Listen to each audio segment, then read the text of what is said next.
Tournament শুরু ঠিক একদিন আগে চমক দিল চিটাগং কিংস। এবার সাকিবের বিকল্প হিসেবে আরও দুই তারকা বিদেশি ক্রিকেটারকে উড়িয়ে আনছে বন্দর নগরীর এই ফ্র্যাঞ্চাইজিটি। বিশ্বসেরা অলরাউন্ডার খেলবেন না তা প্রায় নিশ্চিত, তার বদলে তাই একজন বাড়তি ব্যাটার আর অলরাউন্ডার যুক্ত করল চিটাগং, যেখানে একজন আবার নিজ দেশের নাম করা পারফর্মার। সাকিবের পরিবর্তে খেলতে আসা দুই ক্রিকেটারকে নিয়ে বাকিটা জানবো রিপোর্টে। সাকিবকে নিয়ে অনিশ্চয়তা ছিল কয়েকদিন ধরেই। অনেকে তো ধরেও নিয়েছেন বিশ্বসেরা অলরাউন্ডার এবার খেলছেন না বিপিএল। যদিও চিটাগাং কিংসের মালিক বারবারই দাবি করে আসছিলেন শেষ মুহূর্তে সাকিব যোগ দিতে পারেন, তবে এবার সেই ক্ষীণ সম্ভাবনাটুকু ধূলিসাৎ হয়ে গেল। বাংলাদেশ প্রিমিয়ার লিগের সেরা পারফর্মারকে ছাড়াই অনুষ্ঠিত হবে এবারের টুর্নামেন্ট।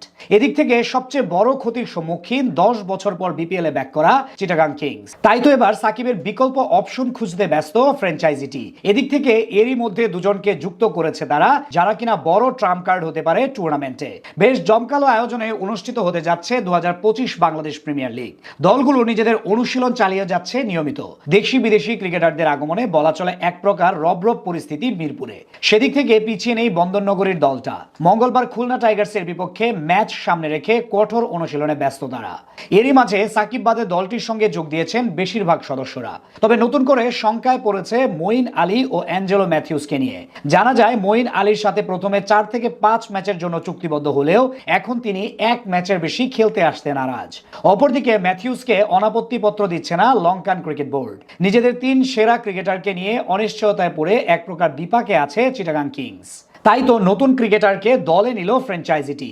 আগেই উসমান খান, হায়দার আলী ও টম কনওয়েলের মতো বিদেশিরা ছিল তাদের স্কোয়াডে। এবার নতুন করে 2 পাকিস্তানি তারকা ক্রিকেটার দলে নিল চিটাগাং কিংস। এই তালিকায় প্রথম নামটা হলো ফর্মের তুঙ্গে থাকা পাকিস্তানি পেস অলরাউন্ডার হোসাইন তালাত। পাকিস্তানের জার্সিতে 1 ওয়ানডে ও 18টি টি-20 ম্যাচ খেলা তালাত এখন পর্যন্ত সংক্ষিপ্ত ফরম্যাটের ম্যাচ খেলেছেন মোট 178টি, যেখানে রান করেছেন 3603, এক সেঞ্চুরির বিপরীতে অর্ধশতক করেছেন 20টি।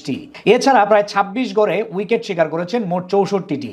অন্যদিকে চিটাগাং কিংসের নতুন সাইনিং করা আরেকজন সদস্য হলেন পাকিস্তানের উদীয়মান তারকা ক্রিকেটার আলী রাজা। সবশেষ অনূর্ধ্ব 19 দলের সদস্য ছিলেন তিনি। মাত্র 19 বছরের এই ক্রিকেটার মূলত বল হাতে বেশ কার্যকরী। তবে অল্প বয়সেই বড় মঞ্চে প্রতিনিধিত্ব করার সুযোগ পেলেন আলী রাজা। সব মিলিয়ে বলা চলে নতুন করে নিজেদের কম্বিনেশন ঠিক করায় পূর্ণ মনোযোগী চিটাগাং কিংস। সাকিব, মঈন আলী ও অ্যাঞ্জেলো ম্যাথিউস না আসলে নতুন করে কি পরিকল্পনা করবে সেটা নিয়েই চিন্তা করছে তারা। যদিও স্কোয়াডে এখনো আছেন অনেক তরুণ ও অভিজ্ঞ তারকা, যারা কিনা আসরে বড় এক্স ফ্যাক্টর হতে পারে নিজ দলের জন্য।